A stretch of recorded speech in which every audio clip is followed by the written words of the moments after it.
박스 만들기를 잊지 말라. 오늘은 문제풀이 프로세스 두 번째 시간입니다. 어떻게 하면 2교시 합격을 위해 계획 능력을 향상시킬지에 대한 고민을 담은 영상입니다. 합격을 하려면 2교시는 박스 만들기를 잘해야 한다는 결론을 내려보았습니다. 저는 학원에서 가르치는 모듈법을 쓰지 않고 계획을 하고 있습니다. 모듈법은 하나의 모듈을 정해버리면 그 안에 스스로 갇혀버리고 유연한 사고가 불가능하기 때문입니다. 제가 어떤 방법을 쓰는지 이 영상에 낱낱이 기록을 해두었으니 궁금하신 분들은 집중해서 볼 수 있는 시간을 정해서 이 영상을 반복해서 시청해주시면 도움이 되실 겁니다. 지난 영상에서는 지문 조건을 한 번만 읽고도 계획할 때 절대 놓치지 않게 잘 정리해 놓는 방법인 지문 손질법을 소개드렸었는데요. 시작 종 치고 30분간 제가 어떻게 문제를 정리해 나가는지에 대한 이야기였고, 그 다음 60분, 길게는 75분 정도의 시간 동안 해야 할 본격적인 계획 방법에 대해서 오늘 박스 정리법이라는 이름을 붙여보았습니다. 지난 영상이 지문 누락이라는 실수를 효과적으로 줄이는 방법론이었다면 오늘 영상은 실질적인 계획력을 상승시키는 문제풀이 프로세스에서 가장 중요한 몸통 단계인 핵심이라고 할 수 있고, 시험의 당락은 바로 이 단계에서 얼마나 계획을 잘 하는지에 따라서 결정이 된다고 할 수 있습니다. 지난 영상에서 소개드린 지문 손질법을 먼저 요약 설명드리겠습니다. 문제지에 주어진 4종류의 지문 조건을 바로 도면으로 계획할 수 없으니 계획하기 좋도록 체크리스트와 다이어그램의 모습으로 잘 정리해두는 방법이고요. 이렇게 정리를 잘 해두면 지문을 여러 번 읽지 않고도 조건을 놓치는 것을 방지할 수 있고, 또 바로 다음 단계에서 본격적인 계획을 시작할 때 꺼내 쓰기 좋은 형태로 정리를 해둔 것입니다. 궁금하신 분들은 제 채널의 해당 영상을 보고 오시면 좋겠습니다. 다음은 바로 계획 프로세스의 핵심이라고 할 수 있는 본격적인 계획 단계인데요. 바로 박스 정리법입니다. 어떻게 하면 잘된 계획으로 시청자에게 어필이 될지에 대한 오랜 고민을 담아서 만들어 보았습니다.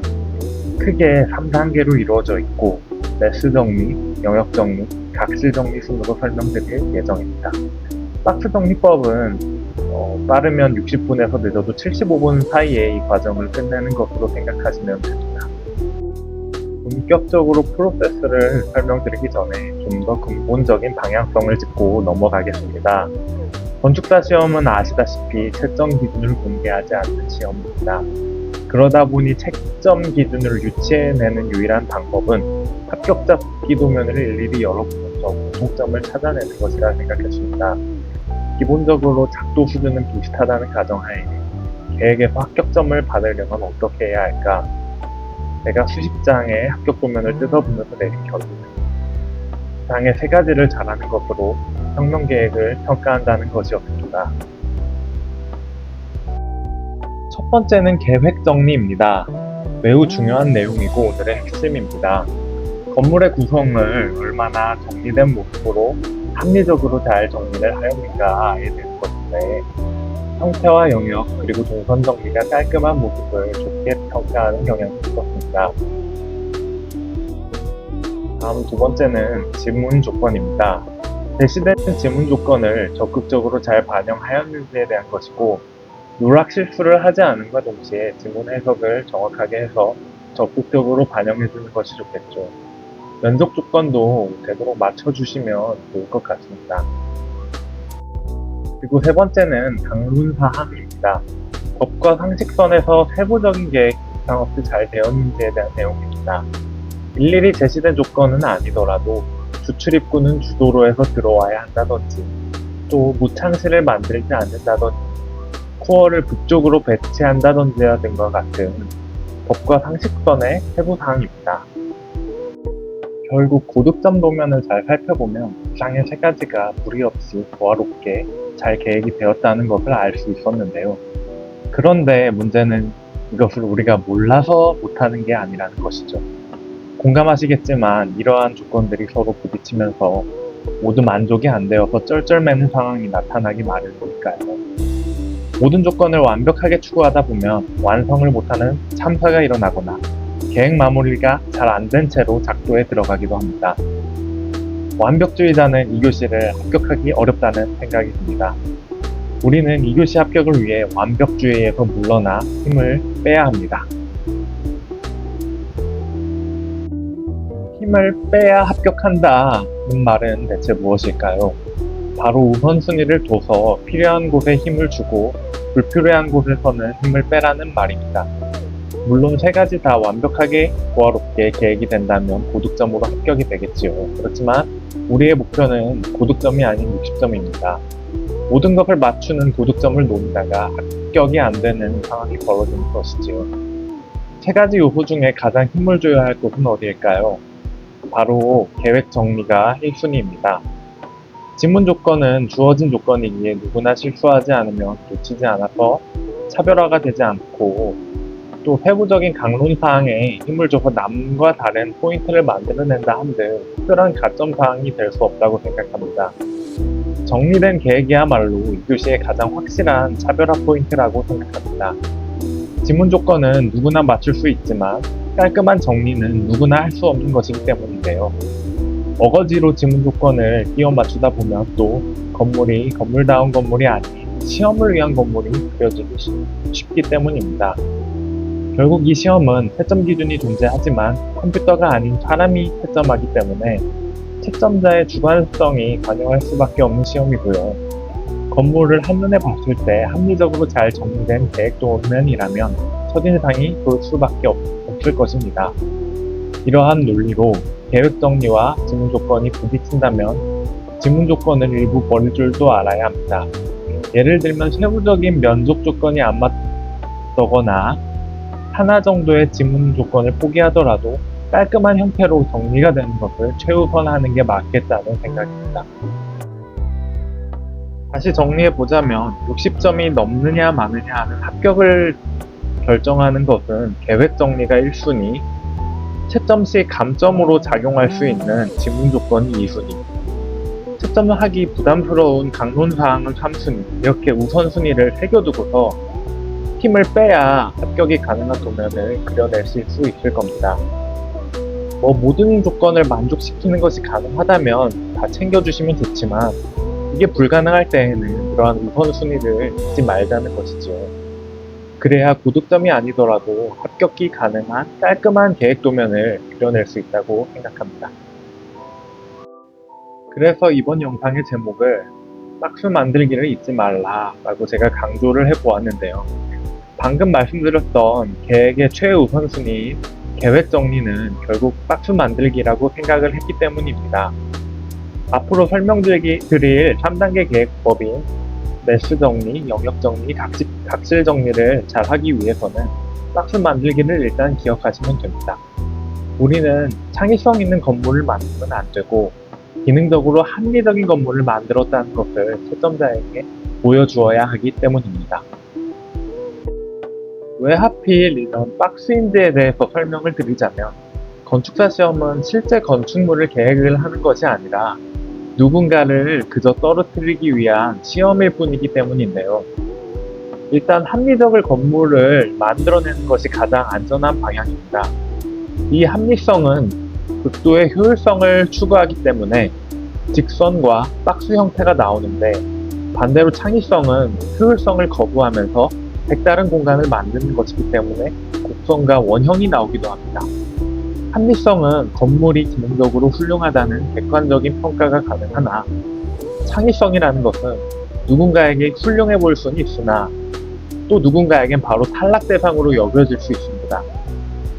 그런데 실제로 시험에서 이렇게 곡선과 원형을 쓰는 사람은 거의 없을 것이고 각 단계에서 합리성을 위해 직선과 박스를 어떻게 추구해야 하는지를 이어서 설명드리도록 하겠습니다. 박스 정리법은 이렇게 3단계로 구성이 되어 있는데요. 각 실이 모이면 영역이 되고 다시 영역이 모이면 건물의 매스가 됩니다. 저는 이 계획 순서를 반대로 매스, 영역, 그 다음에 이제 각실 순서대로 박스를 만들어주는 방법을 제시할 건데요. 먼저 매스의 관점에서 보면 열 손실을 최소화해 줄 수 있는 형태가 박스입니다. 아래처럼 이렇게 굴곡이 있는 형태가 아니라 사각형으로 딱 떨어지는 형태가 제일 좋습니다. 22년도 기출문제부터는 에너지 기준이 지문 고려사항으로 항상 주어졌는데요. 건물 형태를 다각형 박스로 잡아주는 습관을 가지는 것이 좋습니다. 정확히 다각형이 아니더라도 차선책으로 한 번 정도 이렇게 썰려나간 형태라도 맞춰주시는 것이 좋습니다. 두 번째로 영역 정리의 관점에서도 박스가 좋습니다. 영역 구분을 주장하려면 딱 떨어지는 박스 형태가 가장 설득력이 좋습니다. 영역이 너무 세장해지건 하면 동선의 비효율이 일어나므로 가능한 정사각형에 가까운 정방형으로 잡아주시면 효율적 동선 처리가 가능하여 더 좋습니다. 가능한 영역도 네모로 잡아주는 것이 최선이지만 도저히 나오지 않을 경우 기역자라도 깔끔히 떨어지게 잡아주는 것이 차선입니다. 또 세 번째, 각질 정리 단계에서는 각질의 공간 활용성을 위해서 네모 형태가 유리합니다. 각질이 너무 세장해지지 않게 2대3 정도 비율 안에서 실을 그려주는 것이 좋고요. 동선을 정리하다 보면 이렇게 기역자 형태의 실이 생기는 경우가 발생하는데 이럴 경우에도 반드시 이렇게 부속실 처리를 해주셔서 공간이 꺾이지 않도록 만들어 주시는 것이 좋습니다. 본격적으로 박스 정리법을 설명드리기 전에 제가 탈락했던 시험이 지난 시험의 저의 복귀 도면을 보면서 설명드리겠습니다. 언뜻 보면 잘 안 보일 수도 있는데요.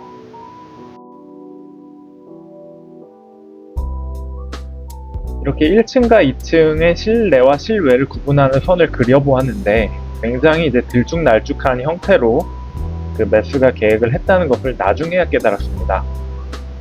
나중에 고득점 답안들을 살펴보니 이 매스 형태를 1, 2층을 각각 박스 형태로 잘 정리된 모습을 보고 알게 되었습니다. 다음으로 각실들의 묶음인 영역에 대한 정리도 살펴보면 각 영역들이 이렇게 아무런 생각 없이 풀다 보면 하나의 영역이라는 강력한 지문 조건이 주어 없음에도 영역들이 이렇게 찌그러진 형태로 푼 것을 볼 수 있습니다.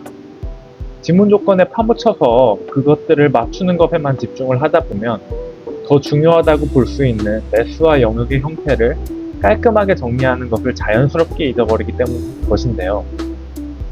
그러므로 의식적으로 박스 만들기를 생각해야 정리된 도면을 만들 수 있다는 결론을 내렸고 오늘 영상처럼 박스 만들기를 잊지 말라 라는 제목으로 계획 프로세스를 처음부터 다시 재정립한 것입니다. 계획 정리를 위해서 제가 왜 박스를 강조하였는지 이제 아실 거라고 생각하고요. 이제 각 단계의 계획 방법에 대해서 본격적으로 상세하게 말씀드리도록 하겠습니다. 박스 정리법은 총 60분에서 최대 75분까지를 목표로 계획을 진행하는데요. 매스 정리와 영역 정리는 한 번에 되지는 않기 때문에 합쳐서 45분에서 60분 정도를 써주시면서 확정된 계획이 나중에 나오면 바로 작도에 들어가지 말고 각실을 세부적으로 한 15분에서 25분 정도 정리해준 이후에 본 작도에 들어가시는 것이 좋습니다. 요 이전 지문 손질에 30분을 소요하였으니 이렇게 계획까지 다 해주시고 나면 남은 시간 90분에서 75분 동안 작도를 시간에 맞춰서 진행해 주시면 됩니다. 지난 시간에는 여기까지 계획을 진행하였었는데요. 저는 시험장에서 배부한 트레싱지를 거의 쓰지 않는 편입니다. 트레싱지에 계획을 하게 되면 오히려 펜이 잘 안 먹기도 하고 뒤에가 비쳐서 헷갈리기도 해서 오히려 저는 이 문제지를 잘라서 비어있는 비포 용지의 계획을 하는 것을 활용하는데요. 연습할 때는 비포 용지를 따로 구한 다음에 사용을 하고 있습니다. 이렇게 반으로 접은 다음에 좌측 상단에 2개의 붉은 박스 안에 총괄 다이어그램까지 그렸던 게 지난 시간이었고요. 오늘은 그 아래 이어서 진행할 작업이 매스 정리와 영역 정리 그리고 각실 정리를 설명드리겠습니다. 매스 정리와 영역 정리는 한 번에 안 되는 경우가 많아서 이렇게 2번씩 해주기도 하고 보통 이렇게 한 번에 끝나기도 합니다. 영역 정리가 이제 확정적으로 되면 각질 정리를 마무리 해주시면 되겠습니다. 첫 번째 단계인 매스 정리법부터 설명을 드리겠습니다. 대지의 모양은 이렇게 세로로 좀 더 긴 형태의 박스 형태를 벗어난 적이 없습니다. 계획 초기에 반드시 해야 할 것은 대지 내의 매스를 어떻게 배치해야 할까에 대한 고민입니다. 무엇을 기준으로 삼아야 할까요? 먼저 대지 박스를 이렇게 빨간 펜으로 만들어주고 상단에 층별로 매스 면적을 적어줍니다. 이전 프로세스에서 체크리스트의 면적을 계산할 때 미리 구해놓은 값들인데요. 1층의 매스는 면적표에 1층 소개 면적을 그대로 적어주시면 되고 2층 매스는 면적표 2층 소개 면적에 2층 외부 공간 면적과 바닥 오픈 면적을 더해주는 값입니다. 이렇게 적어두면 이 대지 면적 대비 어느 정도의 매수를 차지하겠구나 라는 감을 잡을 수 있습니다. 그 다음은 출입 동선과 외부 공간의 배치입니다. 이때 필요한 것이 체크리스트 중에 자차보마입니다. 외부 계획 요소를 자차보마에 모두 정리를 해 두었고요. 이 자차보마에 기입한 내용을 지금 매수와 함께 정리하는 작업을 시작해야 할 때입니다. 그리고 통합 다이어그램을 그려주면서 주출입구와 부출입구, 차량 출입구를 대략 예상한 위치를 이미 알고 있습니다. 보통 주출입구는 주도로의 중심에서 형성이 되도록 하는 것이 일반적이고요. 차량 출입구는 부도로에서 교차로와 멀리 떨어진 곳이 일반적이죠. 그러나 지문 조건이 기입된 경우는 반드시 지켜줘야 합니다. 아까 말씀드린 우선순위도 이러한 강론사항보다는 지문 조건이 우선이니까요. 우리의 목표는 이 조건을 모두 지켜주는 동시에 매수 형태를 가능한 정사각형에 가까운 박스 형태로 정리하는 것입니다. 주차장과 외부 공간을 모두 넣으면서 매수 형태를 최대한 박스 형태로 잡아줍니다. 주차장과 외부 공간은 넣어줘로 정도만 배치되어 있어 다양한 경우의 수가 존재할 수 있습니다. 다양한 경우의 수가 존재하지만 우리가 선택해야 하는 기준은 무조건 매수의 모양입니다.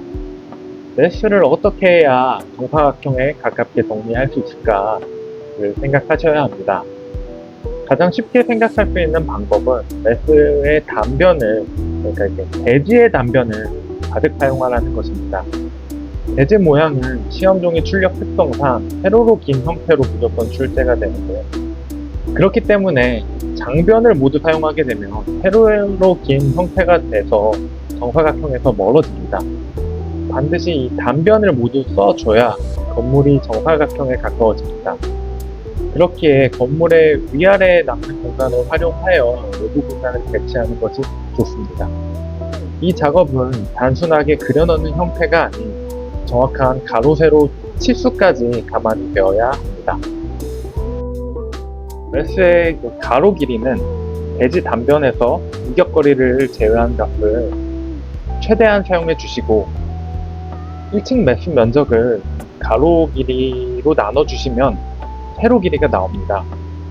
그렇게 대략 매수 크기를 설정해 주시고 남는 공간을 활용해서 지문 조건을 모두 만족하도록 외부 공간을 짜주는 방식입니다.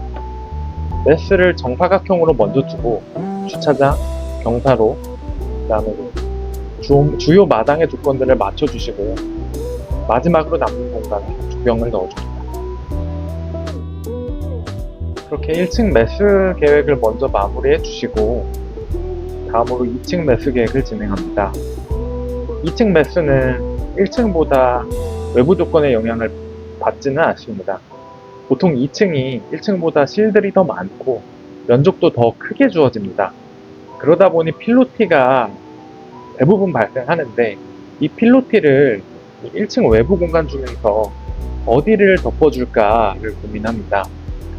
일단 1층 매수를 그대로 이렇게 가져온 다음에 1, 2층 매수 면적의 차이만큼인 필로티 면적만큼을 어디를 넣어줄까를 고민합니다.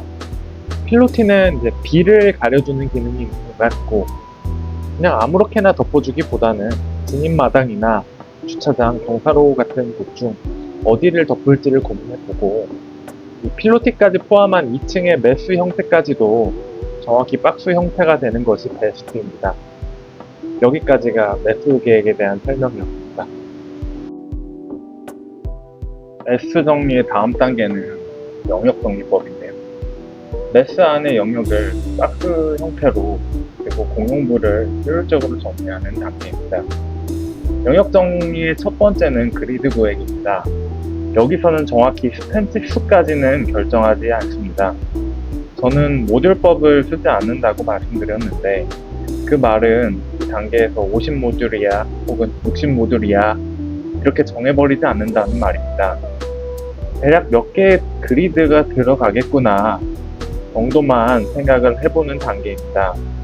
스팬 치수는 확정하지 않고 계속 계획을 하면서 유연하게 조정하면서 두다가 마무리 단계까지 갔을 때 그때 확정하는 방법을 쓰고 있습니다. 최근 기출 문제를 보면 실이 굉장히 많이 주어지는 것을 알 수 있습니다. 그래서 웬만하면 가루는 이렇게 4개 스팬으로 시작하는 것이 좋습니다. 실이 적거나 각실이 60 또는 70 단위로 크게 주어지는 경우에는 가로 3개 스팬도 고려해 봐야겠지만 최근 경향처럼 실이 많이 주어지는 경우에는 일단 4개로 시작하는 것이 확률상 유리합니다. 그리드도 어느 정도 확정이 되었다 싶으면 처음엔 샤프로 그리드를 그려주었지만 펜으로 정확하게 그려줬습니다. 여기까지 되었으면 이제 본격적으로 영역 계획을 시작하시면 됩니다. 개별 실드를 넣는 것이 아니라 유사한 성격의 실드를 묶어준 덩어리들을 그리드 위에다 올려주는 것이 핵심입니다. 유사한 실들의 면적을 더해주고 그 그리드 위에 사각형 박스 형태로 이렇게 올려주는 것이죠. 그리드 위에 각 영역을 올려주시면 명확하게 박스 형태로 정리가 됩니다. 이 작업은 한 번에 되는 것이 절대 아닙니다. 0.9mm 샤프로 계속 그렸다가 지웠다가 하면서 맞는 영역을 찾아야 하고 동선이 가장 효율적으로 정리되는 안을 찾아 나가야 하기 때문에 시간이 가장 오래 걸리는 단계이기도 합니다. 영역 정리법의 핵심은 각 영역과 공용 홍보 계획입니다.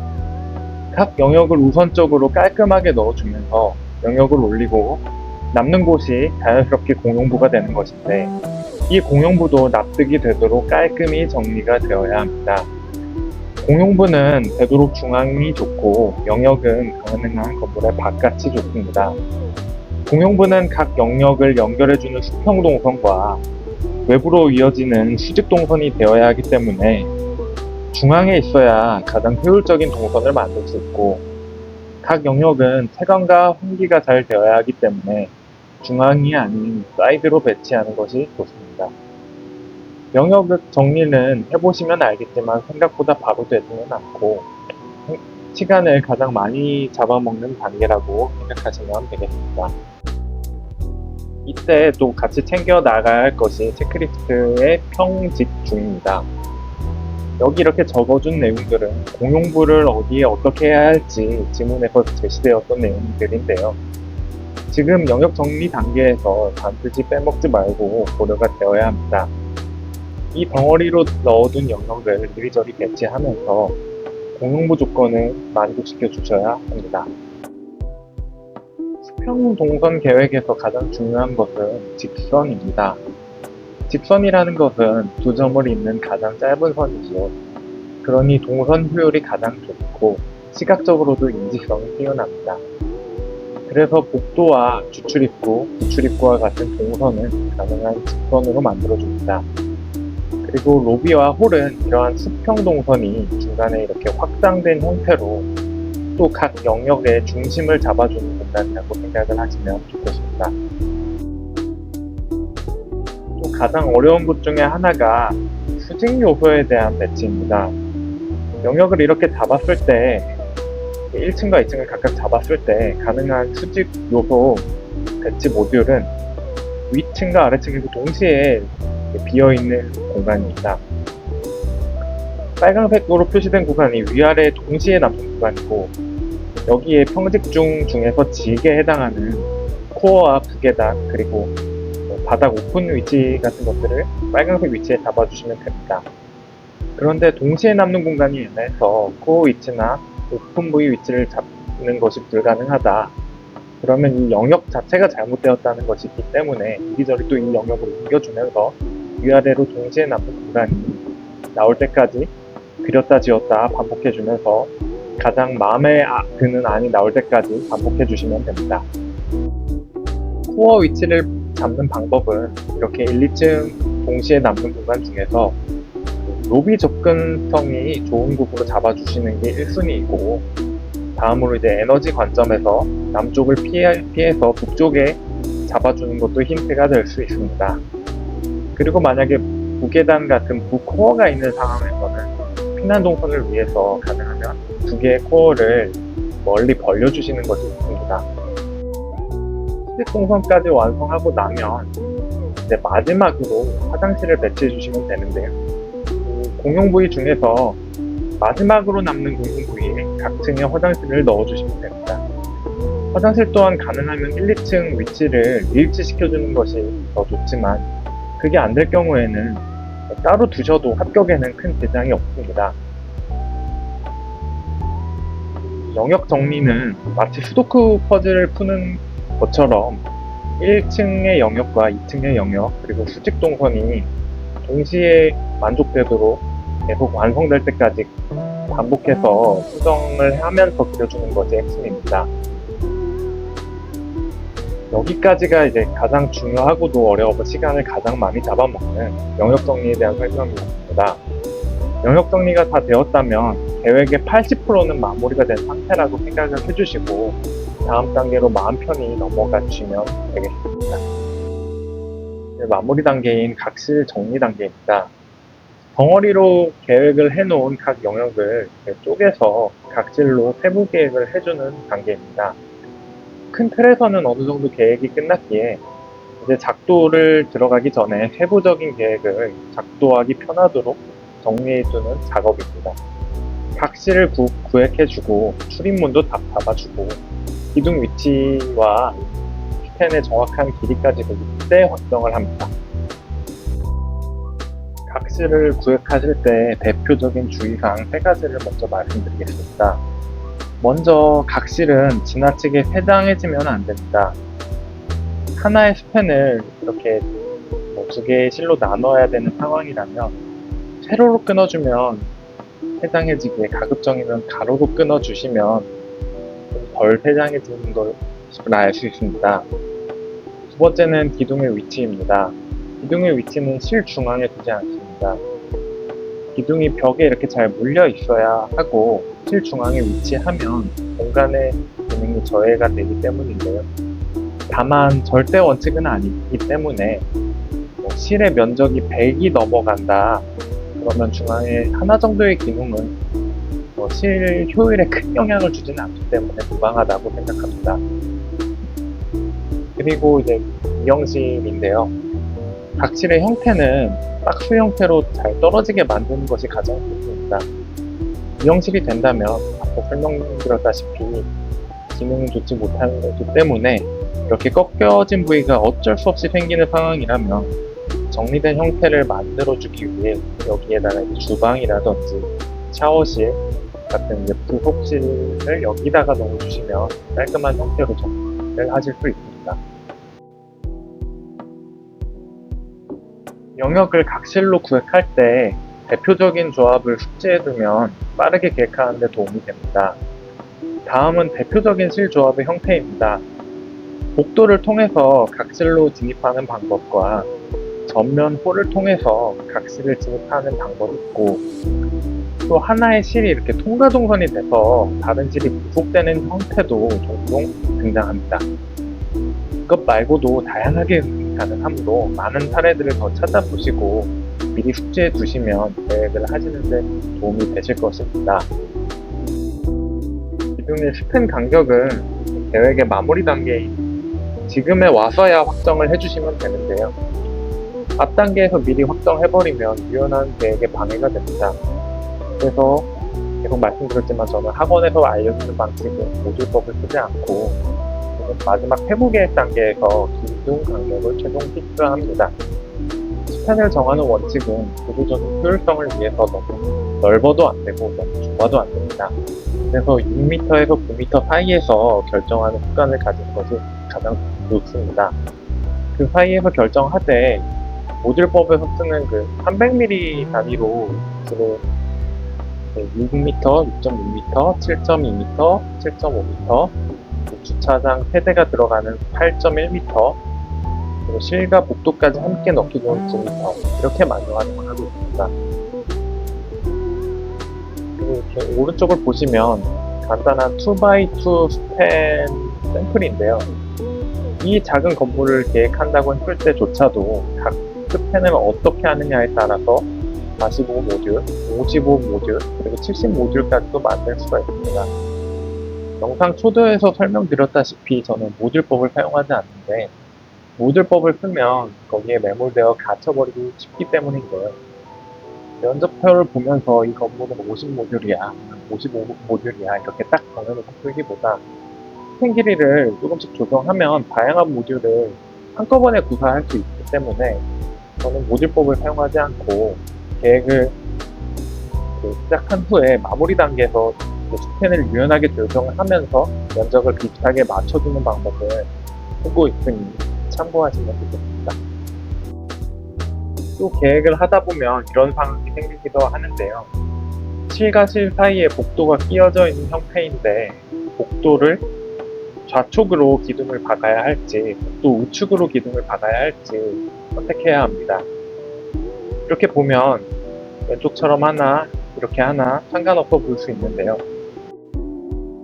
만약에 이 복도 끝에 9m 스팬을 써야 하는 큰 실을 배치해야 하는 상황이라면 답이 나옵니다. 큰 실 내부에 기둥을 만들지 않은 곳으로 기둥 라인을 확정시켜 주시면 됩니다. 이러한 세부적인 기둥 위치는 초기에 잡기 힘들기 때문에 저는 계획의 마지막 단계에 작도 들어가기 직전쯤에 최종 확정해 주는 것으로 말씀을 드립니다. 다음으로 각 실의 출입문 위치를 잡는 팁을 말씀드리겠습니다. 대세에는 지장 없긴 하지만 계획이 합리적으로 보이려면 출입문의 위치도 자연스럽게 잡아주는 것이 물론 좋은데요. 기본적으로 이 동선 충돌이 일어나지 않도록 하는 것이 핵심입니다. 첫 번째처럼 실들이 이렇게 나란히 있을 경우 출입문을 이렇게 나란히 뚫어주는 것은 큰 상관은 없는데, 두 번째처럼 복도를 마주보고 있거나 또 세 번째처럼 출입구가 수직으로 이렇게 충돌하는 상황을 피해주는 것이 좋습니다. 동선이 충돌이 일어나기 때문입니다. 이왕 출입문 설명드리는 김에 모든 출입문 종류를 제가 정리해보았는데요. 하나씩 살펴보면 주출입구와 부출입구는 이렇게 양계문으로 표현해주시는 것이 좋고, 반드시 방풍실 처리를 해주셔야 합니다. 주출입구는 항상 잘 해주시는 편인데 부출입구는 방풍실을 깜빡하는 경우가 종종 나오곤 하니 주의해 주시고요. 또 카페와 같은 공간이 별도로 외부로 이어진 경우가 있는데 이럴 경우 안쪽과 바깥쪽 양쪽으로 열리게 그려주시는 것이 좋습니다. 웨어다지냐 네어다지냐 또 자주 틀리는 부분인데, 일반 실들은 보통 이렇게 네어다지로 잘 그려주시고 하는데 주거나 숙박 기능이 있을 경우 피난에 용이해야 되기 때문에 웨어다지로 해주는 걸 잊지 마시고요. 또 주거나 숙박 기능이 있을 경우 신발을 벗을 수 있는 현관을 타일 무늬로 좀 표현해 주는 것도 좋을 것 같습니다. 그리고 방화문이 좀 헷갈릴 수 있는데요. 2층에서는 네어다지로, 1층에서는 웨어다지로 그려주시는 것이 피난 동선에 맞습니다. 그리고 실의 면적이 50이 넘어가면 꽤나 큰 규모의 실인데요. 이럴 경우에 눈 한 짝으로는 좀 어색하니 양계문으로 2개를 그려줍니다. 그리고 마지막으로 공연장과 같은 다중이용시설은 피난을 해야 되기 때문에 바깥 웨어다지로 양계문으로 표현을 해주시는 것이 좋습니다. 여기까지가 이제 각 실의 구획과 기둥의 위치, 그리고 출입문의 위치까지 잡아주는 각질 정비 계획이고, 여기까지 다 하셨으면 이제 작도로 넘어가시면 되겠습니다. 오늘 아침에 실제로 제가 풀었던 계획 용지를 공유드렸습니다. 말씀드렸다시피 저는 비포 용지를 가로로 놓고 반으로 접어서 계획을 시작하는데요. 반으로 2번 접으면 1, 2층 배지박스를 6번 만들 수 있는 공간이 나옵니다. 좌측 상단부터 총괄 다이어그램, 그 아래 매수 정리, 그리고 그 아래 영역 정리, 그리고 우측 상단에 각질 정리를 해도 좋겠습니다. 하나씩 살펴보면 총괄 다이어그램을 그리는 방법은 지난 시간에 먼저 설명을 드렸고요. 그 아래 매수 정리는 빨간색으로 이렇게 그려놓은 배제 안에 1, 2층 매수를 각각 어느 정도의 크기로 그려줄 것에 대한 고민을 한 것이고, 그 다음 영역 정리는 덩어리로 영역들을 넣어가면서 수직 동선과 수평 동선을 동시에 고민했던 흔적을 볼 수 있는데, 그 초록펜으로 그리드를 확정을 해놓고 그려준 다음에 그 위에 이제 샤프로 이리저리 노트를 그렸다 지웠다 하면서 최종 결론을 내린 모습입니다. 이 구간이 가장 시간이 오래 걸렸고요. 그 다음에 이제 마지막으로 매스 정리 말고 각질 정리는 작도에 들어갈 수 있도록 펜들을 다 확정시켜 놓은 모습을 볼 수 있고, 또 각실들을 다 쪼개어서 계획이 완료된 모습과 출입문까지도 이렇게 그려준 모습을 확인하실 수 있습니다. 지난 영상에서 지문 손질법에 이어서 오늘은 박스 정리법까지 모두 설명을 드렸습니다. 제가 정립한 저만의 방법을 공유드린 것이고요. 시청자분들은 영상에서 취할 부분은 취하시고 버릴 부분은 권한히 버리시고 본인에게 가장 잘 맞도록 최적화해 주시면 되겠습니다. 지문 손질법에서는 현황도, 개요, 불합, 연속도 이렇게 4개의 지문을 존재하였던 모든 조건들을 체크리스트와 다이어그램으로 잘 손질을 해두었고요. 오늘 설명드린 박스 정리법에서는 체크리스트와 다이어그램으로 정리해둔 정보들을 활용해서 본격적으로 계획을 시작하였고, 매수 정리, 영역 정리, 각질 정리 순으로 계획을 해나갑니다. 그리고 다음 시간에는 이렇게 계획한 가도면을 남아있는 75분에서 90분 정도의 시간 내에 어떻게 작도하는지에 대해서 설명드리도록 하겠습니다. 오늘 영상이 각자의 프로세스를 정립하는 데 도움이 되셨으면 좋겠고요. 혹시나 질문사항이 있으시면 오픈 카카오톡 아이디로 문의를 주시거나 영상에 댓글을 달아주시면 성실히 답변을 드리도록 하겠습니다. 긴 영상 들어주셔서 감사합니다.